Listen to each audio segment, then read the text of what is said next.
All right, let's continue. Keep this rolling. As I'm going to continue this 32 and 32 series. This time, going back to the NFC, taking a look at the Atlanta Falcons. As you can see on the screen, they would finish second in the AFC North with a record of 8-9.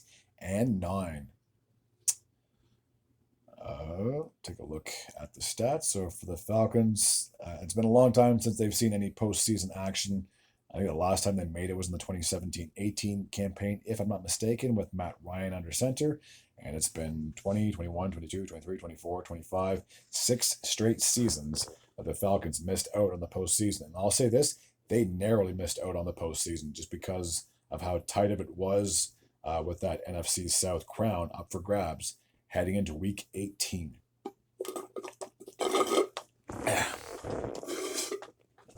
Sorry.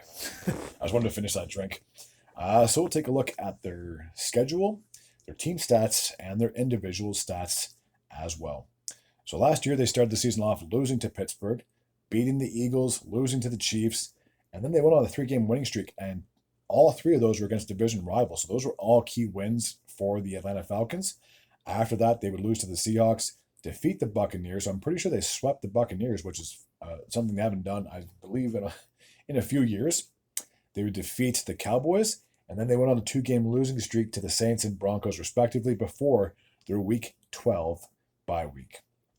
Heading into Week 13, they would lose to the Chargers. They would lose to the Vikings the following week.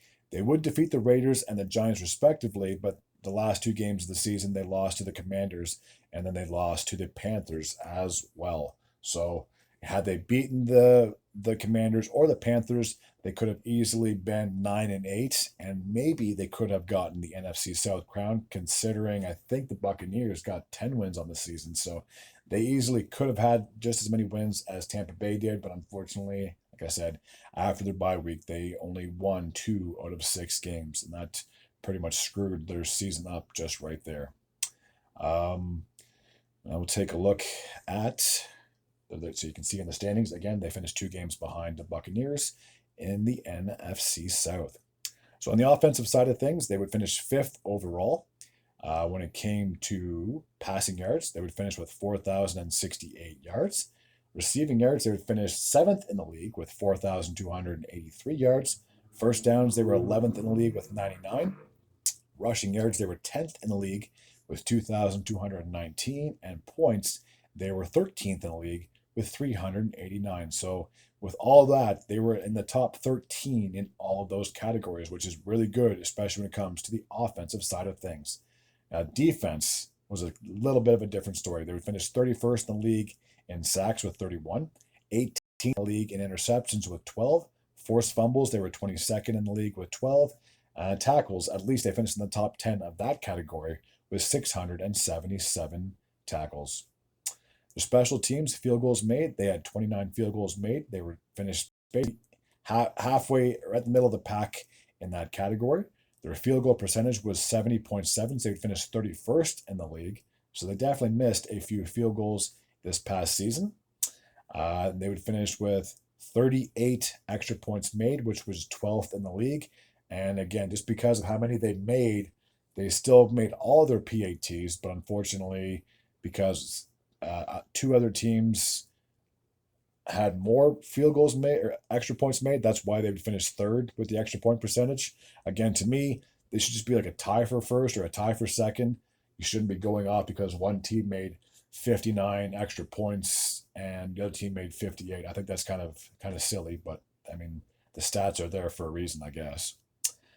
Other players. So the one thing I'm going to say before I even review this one is when Atlanta signed Kirk Cousins last offseason, I thought that was a bold move, especially given the contract that he gave him, only for him to put up the numbers with, yes, 3,508 yards is great, but your completion percentage is 66.89, not worth his money, and the fact that he finished with just 2 more touchdowns than interceptions just goes to show why he got benched at the end of the season. And I don't know what they're going to do. I'm pretty sure they're going to be cutting ties with him. I mean, if I was a Falcons GM, I would have done that. I wouldn't have signed him. Let's be honest with you, because they ended up getting Perbix as their quarterback for the future. So again, it's a move I never understood. There's a reason why Minnesota didn't want to hold on to him because of how poorly he played at the end of his tenure with the Vikings. So at this point in his career, unless your team absolutely sucks, Kirk Cousins to me is more like a backup. He's a mentor than he is a starter in this league. That's just my opinion. Drake London, the wide receiver, would finish with 1,271 receiving yards. He had exactly 100 catches and 9 touchdowns. Daryl Mooney, the other wide receiver, would finish just shy of 1,000 yards with 992 on 64 receptions and 5 touchdowns. Bijan Robinson, the running back, would finish just shy of 1,500 yards, 304 carries, and 14 touchdowns. And Tyler Allegier would finish with 644 rushing yards on 137 attempts and 3 touchdowns. I'll take a look at the defensive side of things as we have Arnold Ebiketie, if I pronounced that name correctly. The linebacker would finish with 6 sacks, 26 tackles as well. Caden Ellis, another linebacker, would finish with 84 tackles. He had 5 sacks, 1 forced fumble, and 1 interception. Jesse Bates, the safety, would finish with 4 interceptions. He had 62 tackles, 4 forced fumbles, and 10 pass deflections. Younghoe Koo, the kicker, would made 25. He would miss 9 field goal attempts, so he'd finish with a 73.53 percentage when it came to that category. And then Bradley Pinion, the punter, would finish with 2,209 yards, 47 punts, and he averaged 47 yards exactly for each kick. So again, a very disappointing end to the season for the Falcons when I had them towards the end of the year as favorites to win out that NFC South. And as I've talked about with my previous NFC South teams, and I'll do the same thing when I review the Buccaneers season as well, is that any team could have won out that division at the beginning of the season. Yes, again, I always go back to the fact that heading into this year, the Bucs won 3 straight NFC South championships, so they clearly were the favorites. But because of how hot Atlanta was at the start of the season, and they continued that momentum, unfortunately, they kind of, like I said, they lost the last 2 games, which put them out of a playoff spot. But had they won, like I said, against the Commanders or the Panthers at the end of the season, and depending on how the Buccaneers finished, the Falcons easily could have ended their 6 or 7 year playoff drought and hosted at least one playoff game this past year. But unfortunately, it was just too little too late. Now, I'll make a bold prediction. Had they benched Cousins earlier in the season, maybe by week 13 or 14, and they put Perbix, as long as I'm saying his name correctly and I'm not screwing him up with somebody else, then there's a chance that Atlanta could have finished with like a 10-7 record or whatever the case may be is. So, I mean, he played well enough. He did get a win or 2 under his belt, but unfortunately, by the time they started him, it was too little too late, in my opinion, for them to turn their season around.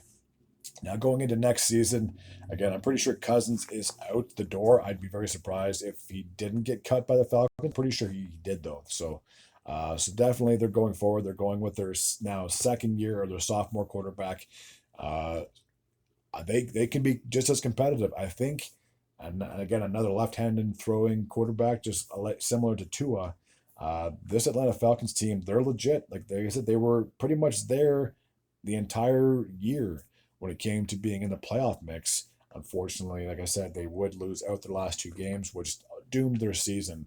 And unfortunately, their playoff struggles continue, or at least making the playoff struggles, that's going to continue going forward. But next year, I said this before, and I will talk about this when I review the Tampa Bay Buccaneers, that I think only one team in the NFC South is going to make the playoffs, and that's going to be whoever the division winner is. And again, any team could surprise me. The Panthers could pull off a huge season next year, or the Saints could, have a miracle as well. But if I were to be a betting man, I'd say either the Falcons or the Buccaneers come away with that division. I'm leaning kind of towards the Buccaneers only because of the experience, but I think if Atlanta plays just as good as they did towards the end of the season next year, then there is a chance they could come away with an NFC South crown and finally end, like I said, their playoff drought of 6 or 7 years, whatever the case may be is.